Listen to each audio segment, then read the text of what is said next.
শুনবেন সংবাদ শিরোনাম। প্রধান উপদেষ্টার নেতৃত্বে সবাইকে সতর্ক থাকার পরামর্শ। জুলাই সনদ বাস্তবায়নের নোট অব ডিসেন্ট উপেক্ষা করাকে প্রতারণা বললেন মির্জা।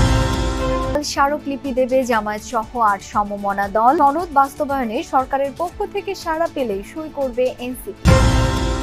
রাজধানীর প্রেস ক্লাব এলাকায় ইবতেদায়ী মাদ্রাসার শিক্ষকদের পদযাত্রায় পুলিশের জল কামান, সাউন্ড গ্রেনেড নিক্ষেপ, আহত অনেকে।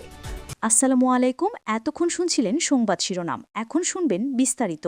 15 নভেম্বরের মধ্যে নির্বাচন আয়োজনের প্রাথমিক কার্যক্রম সম্পন্নের নির্দেশ দিয়েছেন প্রধান উপদেষ্টা। আর 1 নভেম্বর থেকে শুরু হবে নির্বাচনকালীন পদায়ন। নির্বাচন প্রস্তুতি নিয়ে যমুনায় উচ্চ পর্যায়ের বৈঠকে এসব সিদ্ধান্ত হয়। বৈঠকে ডক্টর মোহাম্মদ ইউনূস বলেন, নির্বাচন বানচালের সব চেষ্টা ও চ্যালেঞ্জ অতিক্রম করতে হবে।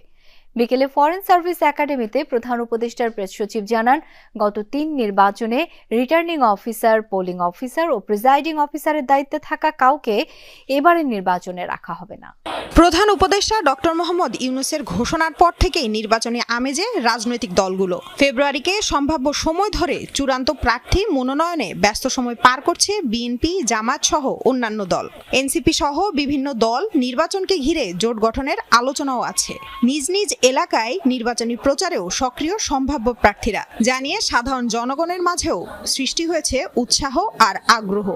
সকালে নির্বাচনের প্রস্তুতি নিয়ে প্রধান উপদেষ্টার বাসভবন ও রাষ্ট্রীয় অতিথি ভবন ডক্টর মোহাম্মদ ইউনূসের সাথে উচ্চ পর্যায়ের বৈঠক অনুষ্ঠিত হয়, যেখানে বিভিন্ন দিক নির্দেশনা দেন অন্তর্বর্তী সরকার প্রধান। এই ফ্যাক্ট চেকিং এর টাইমটা যাতে খুব কম সময় করা যায়। বৈঠক শেষে ফরেন সার্ভিস একাডেমিতে সংবাদ সম্মেলনে প্রধান উপদেষ্টার প্রেস সচিব জানান, পদায়ন, প্রশিক্ষণ, সামাজিক যোগাযোগ মাধ্যম সহ 4টি বিষয় নিয়ে আলোচনা হয়েছে এই বৈঠকে। 1 নভেম্বর থেকে নির্বাচনকালীন পদায়ন শুরু হবে, তবে কোনো কর্মকর্তার আত্মীয় স্বজনের এলাকায় তাকে পদায়ন করা হবে না বলেও জানান শফিকুল আলম। তাদের কোনো আত্মীয় স্বজন প্রতিদ্বন্দ্বিতা করছে কিনা, সেক্ষেত্রেও সেই বিষয়ে পদায়নের বিষয়টা এটা খুবই লক্ষ্য রাখা হবে। আর এই বিষয়ে কাজ যে কর্মসূচি সেটা 1 নভেম্বর থেকেই শুরু হবে। কে সবচেয়ে ফিট, এবং তারা এইভাবে অলরেডি একটা লিস্টও করে ফেলেছেন। 64 জুলাই সনদ বাস্তবায়ন প্রক্রিয়ায় নোট অব ডিসেন্ট উপেক্ষা করে জনগণ ও দলগুলোর সঙ্গে প্রতারণা করা হয়েছে, এই অভিযোগ করেছেন বিএনপি মহাসচিব মির্জা ফখরুল ইসলাম আলমগীর। তিনি বলেন, প্রতিশ্রুত ফেব্রুয়ারিতে নির্বাচন না হলে প্রধান উপদেষ্টাকে এর দায় বহন করতে হবে। একই অনুষ্ঠানে জয়নাল সাকি ও নুরুল হক নূর বলেছেন, উদ্দেশ্যমূলকভাবে সংস্কারকে ভিন্ন দিকে নেওয়া হলে সংকটের মুখে পড়বে দেশ। আলাদা অনুষ্ঠানে বিএনপির স্থায়ী কমিটির সদস্য সালাউদ্দিন আহমদ বলেন, সরকার ও ঐক্যমত্য কমিশনের একপাক্ষিক ভূমিকায় হতাশ বিএনপি। জাতীয় প্রেসক্লাবে এক প্রকাশন অনুষ্ঠানে যোগ দেন বিএনপি, গণসংহতি আন্দোলন ও গণ অধিকার পরিষদের 3 শীর্ষ নেতা।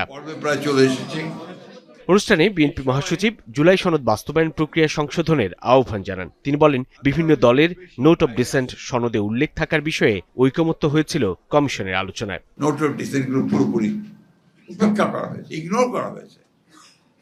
এটা তো ঐক্যবদ্ধ হতে পারে না। তার ঐক্যবদ্ধ কমিশনটা করা হয়েছিল কেন?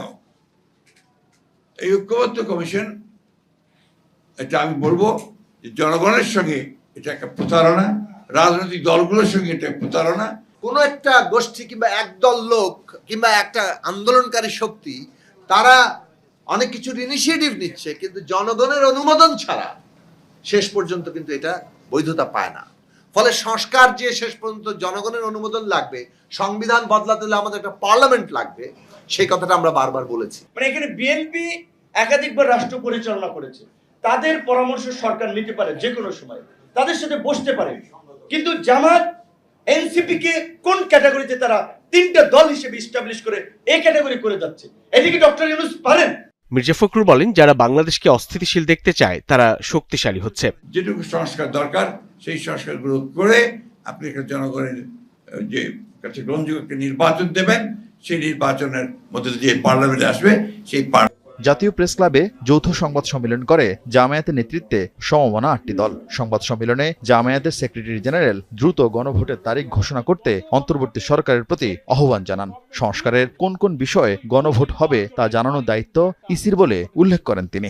সরকারের এখন দায়িত্ব পড়ে গেছে খুব দ্রুত গণভোটের তারিখ ঘোষণা করা, এবং গণভোটের তারিখ যদি আগে ঘোষণা করানো হয়, আগে বলতে জাতীয় নির্বাচনের আগে, নভেম্বরের মধ্যে তারিখ দিয়ে যদি ঘোষণাটা না করা হয়, যত দেরি করা হবে ততই কিন্তু মূল জাতীয় নির্বাচনের তারিখ নিয়ে নতুন সংকট দেখা দিতে পারে। একটি দল গণপ্রতিনিধিত্ব আদেশের কিছু বিষয় পরিবর্তনের চেষ্টা করছে বলেও অভিযোগ করেন গোলাম পরোয়ার। ৩ নভেম্বর কর্মসূচি দেওয়ার কথাও জানানো হয় সংবাদ সম্মেলন থেকে। এই যে 48টি জুলাই সনদ বাস্তবায়ন, সংস্কার ও বিচারের রোডম্যাপ প্রদান ও নির্বাচন কমিশন পুনর্গঠন করেই ফেব্রুয়ারিতে নির্বাচনের দিকে এগোতে হবে বলে মন্তব্য করেছেন এনসিপির আহ্বায়ক নাহিদ ইসলাম। ঐকমত্য কমিশনের সর্বশেষ সুপারিশে একমত জানিয়ে নাহিদ বলেন, সরকারের পক্ষ থেকে সাড়া মিললে জুলাই সনদে স্বাক্ষর করবে এনসিপি। এর আগে দলীয় কার্যালয়ে এক ব্রিফিংয়ে দলটির মুখ্য সমন্বয়ক নাসির উদ্দিন পাটোয়ারি বলেন, গণভোটের সময় নিয়ে বিএনপি জামায়াতের বিভক্তিতে জড়াবে না এনসিপি।